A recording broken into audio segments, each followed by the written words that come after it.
On Election Day 2024, several political milestones were achieved, one of which was the passage of an amendment to the county charter that restricts the number of terms that the county executive can serve from 3 to 2 terms, thus eliminating a third term for the current county executive, Marc Elrich. Yet, in typical fashion, the pugnacious county executive didn't take this as a vote from the populace or the vote from the county. He took it as an attack from his perceived political opponents and vowed to complete his progressive agenda in the next 2 years. In addition to castigating his local opponents, Mr. Elrich vowed to challenge the Trump administration and the Republican Congress whenever possible. He didn't really specify in his statement what that was. But Mike, what challenges from the Trump administration and the federal government is Elrich talking about? Councilmember Kristen Mink actually released her statement that Montgomery County will work with the state to protect all our people.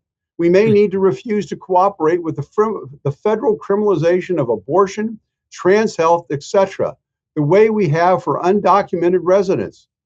Are we at war with the federal government? Well, according to Councilmember Mink, I don't know. I think that the current county executive can find lots of boogeymen out there. And I think that it will be important to see what the federal government does. I think there will be, if passed as prologue, there's likely to be reduction in federal funds that will come to Montgomery County or come to the state of Maryland. And I think that's going to be a real issue that's going to need to be addressed. But I think that, as you indicated, the county executive wants to pursue his progressive agenda, but I'm not sure what that agenda is. I've not really seen much of an agenda. And so I'll be really curious to see what the next 2 years hold, other than kind of lashing out at folks and trying to get back to people who he thinks are on the other side of his issue. But I'm not sure what his issues really are, other than continuing to be kind of the NIMBY person that he is. Well, NIMBY is a good term for Mark, because that's sort of his base. But I think higher taxes is his agenda. Mark, was it surprising that so few Montgomery County politicians came to fight the term limit initiative this time? Well, I initially was surprised about that, and then I kind of thought it through that, the more attention this issue seems to get, the more popular it becomes. Obviously, we all went through what happened when the council faced term limits, and that was passed overwhelmingly. So there wasn't a big campaign other than getting it on the ballot in favor, and there wasn't a big campaign against it, and it passed pretty decisively. Mm-hmm. And this question is for either one of you. When Mark first won his first term, there were 11, 12 candidates running for that office in the Democratic primary, and there doesn't seem to be a lack of people who have expressed an interest. Who's the early betting favorite on this? And I'll start with you, Mark, and then we'll go to Mike on this one.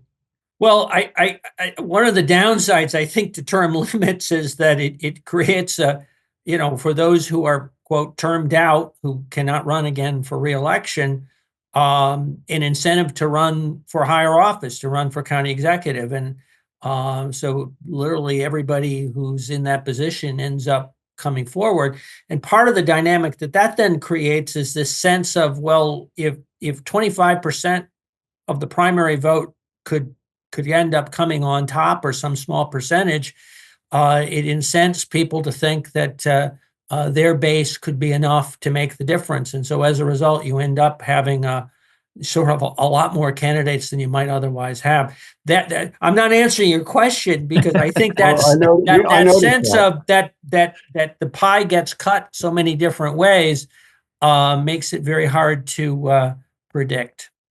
So, Mike, Adam Pugnucco has done some really interesting analysis of the races, but also of the differential between what was made a successful candidate in Marc Elrich and what didn't.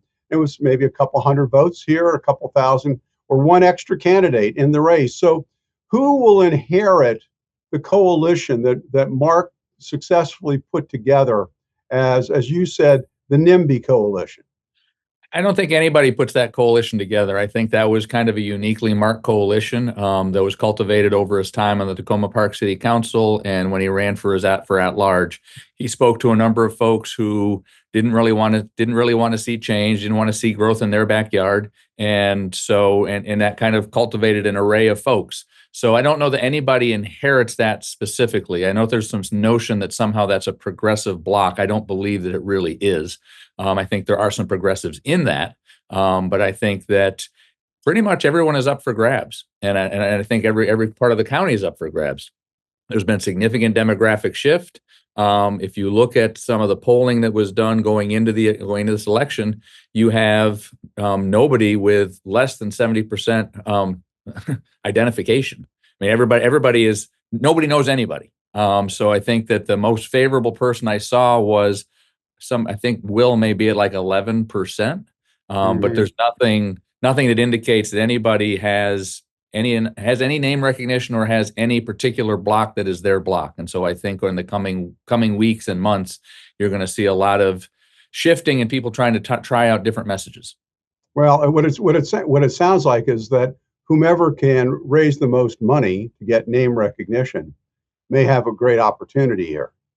I think the other issue is what is your message? I think if the message is I'm more progressive than the other person, and that's all I'm bringing to the table, I don't know that that's particularly resonant.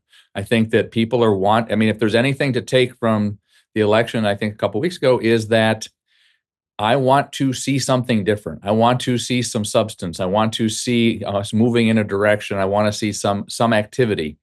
And I think that for us just to be on the other side, for a candidate just to be on the other side of where they perceive the current administration to be, or to be the most progressive person in the room, I'm not sure that all the voters in Montgomery County are going to do that, are going to get there for that. Well, the problem is, and Mark, I'll let you have the last word on this, is that, in the Democratic primary, the progressives dominate. How do you make that change?